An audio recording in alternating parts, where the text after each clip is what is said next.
ஆண்டவராகிய இயேசு கிறிஸ்துவின் இனிய நாமம் மகிமைப்படுவதாக. இந்த இயேசு எப்படிப்பட்டவரோ ஊழியத்திற்கு உங்களை அன்புடன் வரவேற்கிறேன். இந்த நாளிலும் நாம் ஒரு வேத வசனத்தை தியானிக்க போகிறோம். இலக்கண்பானவர்களே, இந்த யோவான் 17ஆம் அதிகாரத்தை குறித்து இன்றைக்கு நாம் பார்க்க போகிறோம். இந்த வேதத்திலே இந்த யோவான் 17ஆம் அதிகாரம் மிகவும் பார்க்கப்படக்கூடிய ஒரு வேதாகம பகுதி.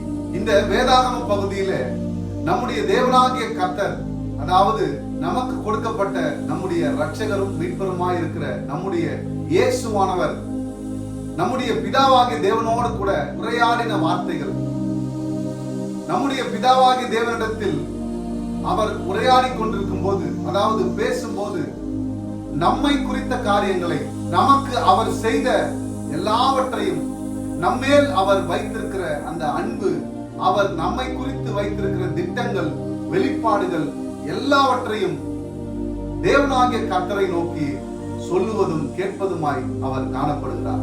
இந்த அதிகாரத்தில் 26 வசனங்கள் உள்ளன. அதில் முதல் வசனம் இப்படியாய் சொல்கிறது: இயேசு இவைகளை சொன்ன பின்பு தம்முடைய கண்களை வானத்துக்கு ஏறெடுத்து. இந்த வசனத்தை தவிர மற்ற 25 வசனங்களும் தேவன் பேசின அருமையான வார்த்தைகள். இந்த அதிகாரத்தை வாசித்து முடிக்கும் போது உண்மையாகவே நாம் இயேசுவை நேசிப்போமானால் நம்முடைய இருதயம் அவர் மேல் நிரம்பி நம்முடைய கண்களில் நிச்சயமாய் கண்ணீர் வரும். இந்த வேதத்தை நீங்கள் வீட்டிலே வாசித்து பாருங்கள். இந்த அதிகாரத்தை முதலாவது படிக்கும் போது புரியாதது போல் காணப்படும். ஆனால் நீங்கள் 2-3 தரம் அல்லது எப்பொழுதெல்லாம் நேரம் கிடைக்கிறதோ அப்பொழுதெல்லாம் நீங்கள் வாசித்து மீண்டுமாய் வாசித்து பார்ப்பீர்களானால் நீங்கள் தேவனை பற்றியும், தேவனாகிய கர்த்தராயிருக்கிற நம்முடைய கிறிஸ்து என்கிற இரட்சகராகிய இயேசு கிறிஸ்துவை பற்றியும் தெரிந்து கொள்ள முடியும். இன்றைய தினத்திலிருந்து 25 நாட்கள் இந்த யோவான் 17ஆம் அதிகாரத்தில் உள்ள வார்த்தைகளை, 25 வார்த்தைகளை, வசனங்களை நாம் தியானிக்க போகிறோம். இன்றைக்கு 2வது வசனத்தை நாம் வாசிப்போமானால், பிதாவே வேலை வந்தது, நீர் உம்முடைய குமாரனுக்கு தந்தருளின யாவருக்கும் அவர் நித்திய ஜீவனை கொடுக்கும் பொருட்டு மாம்சமான யாவர் மேலும் நீர் அவருக்கு அதிகாரம் கொடுத்தபடியே உம்முடைய குமாரன் உம்மை மகிமைப்படுத்தும்படிக்கு நீர் உம்முடைய குமாரனை மகிமைப்படுத்தும். இந்த செய்தியில வேலை வந்தது என்று சொல்லுகிறார். இந்த வேலை என்பது என்ன? இந்த வேலை என்பது நம்முடைய தேவனாகிய கர்த்தர் கொடுத்த நம்முடைய இயேசுவானவர் மரிக்கும் காலம் வந்துவிட்டது. இந்த பூமியிலே அவர் மரித்தாக வேண்டும். எதற்காக மரிக்க வேண்டும், ஏன் மரிக்க வேண்டும் என்று நாம் எல்லாருக்கும் தெரிந்திருந்தாலும், இந்த உலகத்தின் பாவங்களை போக்கி, இந்த உலகத்தில் இருக்கிற மனிதர்களை மீட்டு, இந்த உலகத்தில் வாழ்ந்து கொண்டிருக்கிற அந்த மனிதர்களை நம்மோடு கூட வைத்துக் கொண்டு நித்திய காலத்தை காண்பிக்கும்படி, அவர் நித்திய வாழ்வை நமக்கு தரும்படி இந்த உலகத்திலே அவர் மரிக்க வேண்டியதாய் இருந்தது. மரித்தார், பின்பு உயிரோடு கூட எழுந்தார். அந்த நேரத்தில், அந்த சமயத்தில் வேலை வந்தது என்று அவர் பிதாவோடு கூட பேச ஆரம்பிக்கிறார். நீர் உம்முடைய குமாரனுக்கு தந்தருளின யாவருக்கும் என்ற இந்த 2வது வார்த்தையை நாம் பார்ப்போமானால், இன்றைக்கு கிறிஸ்துவர்களாய், கிறிஸ்துவ வாழ்க்கையில் தேவனாகிய கிறிஸ்து இயேசுவை ஏற்றுக்கொண்டவர்களாய், பரிசுத்த ஆவியை உடையவர்களாய் காணப்படுகிற நீங்களும் நானும் அவராலே, நம்முடைய தேவனாலே முன்குறிக்கப்பட்டு நம்முடைய உலகத்திற்கு வந்த இயேசு கிறிஸ்துவுக்கு கொடுக்கப்பட்டவர்களாய் நாம் காணப்படுகிறோம். இப்படி நான் சொல்வேனானால், தேவனாகிய கர்த்தர் நம்மை முன்குறித்திருக்கிறார். அவர் முன்குறித்து இயேசுவினிடத்தில் நம்மை ஒப்பு கொடுத்திருக்கிறார். 3வதாக இந்த இடத்துல பார்க்க வேண்டிய ஒரு முக்கியமான காரியம், நித்திய ஜீவனை கொடுக்கும் பொருட்டு நீர் அவருக்கு அதிகாரம் கொடுத்தபடியே. யாருக்கு என்றால் நம்முடைய இயேசு கிறிஸ்துவானவருக்கு அதிகாரம் கொடுத்தபடியே அந்த நித்திய ஜீவன் இயேசுவினிடத்தில் தான் இருக்கிறது என்பதை இந்த வசனத்திலிருந்து நாம் புரிந்து கொள்ளலாம். அதன் அடிப்படையில் நம்முடைய தேவனாகிய கர்த்தர் அவருக்கு, இயேசுவுக்கு அதிகாரம் கொடுத்தபடியே மாம்சமான யாவர் மேலும் அவர் தம்முடைய ஆவியை ஊற்றி நித்திய ஜீவனுக்கு நேராய் ரட்சிப்புக்குள் வழிநடத்தினார் என்று இந்த இடத்துல அவர் குறிப்பிடுகிறார். கடைசியாக சொல்லுகிற ஒரு வார்த்தையை நாம் பார்ப்போமானால், நீர் உம்முடைய குமாரனை மகிமைப்படுத்தும். இந்த இடத்துல நீங்களும் நானும் சற்று கவனிக்க வேண்டிய ஒரு காரியம், நம்முடைய இயேசுவானவர் பிதாவை நோக்கி வேலை வந்ததென்றும் நீர் உம்முடைய குமாரனை மகிமைப்படுத்தும் என்ற இந்த வார்த்தையை கேட்கும் போது எனக்குள்ளே ஏற்படுகிற ஒரு வார்த்தை லூக்கா 22 அதிகாரம் 42 வசனம்.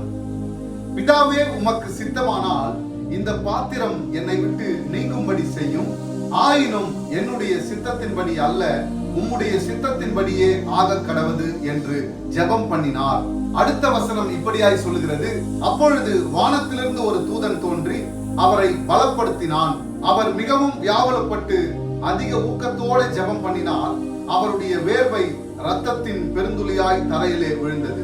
இறக்கன்பானவர்களே, இந்த இடத்துல யோவான் 17 அதிகாரம் 2 வசனத்தில் சொல்லப்பட்ட வார்த்தையிலே நீர் உம்முடைய குமாரனை மகிமைப்படுத்தும். அதற்கு முன்னதாக அவர் சில காரியங்களை சொல்லுகிறார். வேலை வந்தது, நீர் தந்த உம்முடைய ஜனங்களுக்கு நீர் அதிகாரம் கொடுத்தபடியே அவர்களுக்கு பரிசுத்த ஆவியை கொடுத்து நித்திய ஜீவ வாழ்க்கைக்கு அவர்களுக்கு செய்ய வேண்டிய காரியங்களை எல்லாம் செய்து முடித்த பின்னர் இப்பொழுது உம்முடைய குமாரனை நீர் மகிமைப்படுத்தும் என்று அவர் கேட்கிறார். அந்த குமாரர் நம்முடைய இயேசுவானவர். ஆனால் இந்த லூக்கா 22 அதிகாரம் 42 வசனத்திலே நாம் பார்க்கும்போது, பிதாவே உமக்கு சித்தமானால் இந்த பாத்திரம் என்னை விட்டு நீங்க கடவுது என்று அந்த இடத்திலே சொல்லுகிறார். அடுத்த வசனத்திலே தேவ தூதர்கள் வந்து அவரை பலப்படுத்தினார்கள் என்று நாம் இந்த வசனத்திலே பார்க்கிறோம். இன்றைக்கும் இந்த செய்தியை கேட்டுக்கொண்டிருக்கிற எனக்கன்பானவர்களே, எல்லாவற்றையும் நம்முடைய பிதாவாகி தேவன் சொல்லிய எல்லா காரியத்தையும் செய்ய தொடங்கிவிட்டார், செய்தார், செய்து கொண்டிருக்கிறார். ஆனால் அவருக்குள்ளாக இருக்கிற ஒரு மன அழுத்தம், மன பாரம், அந்த சரீரத்தில் ஏற்பட போகிற சில காரியங்களை குறித்து அவர் மிகவும் வியாகுலப்பட்டு உம்முடைய குமாரனை மகிமைப்படுத்தும் என்று கேட்கிறார். அப்படி பிதாவாகி தேவன் சொல்லிய எல்லா காரியத்தையும் நம்முடைய இயேசுவானவர் கீழ்ப்படிந்து அந்த காரியத்தை எல்லாம் செய்து முடித்தார். நம்முடைய தேவனாகிய கர்த்தர் அவரை மரித்தோரில் இருந்து உயிரோடு கூட எழும்ப பண்ணி தன்னுடைய வலது பாரிசத்தில் வீற்றிருக்க பண்ணிருக்கிறார்.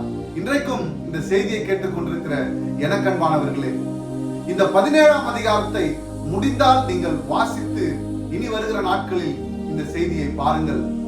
தேவன் எப்பேற்பட்ட நன்மை செய்கிறவரும் அன்பு கூறுகிறவருமாய் காணப்படுகிறார் என்பதை நீங்கள் புரிந்து கொள்ள முடியும். அவர் எல்லாவற்றையும் கீழ்ப்படுத்தினவருக்கு கீழ்ப்பட்டிருந்தார், எல்லாம் அவருக்கு கீழ்ப்படுத்தப்பட்டிருக்கிறது.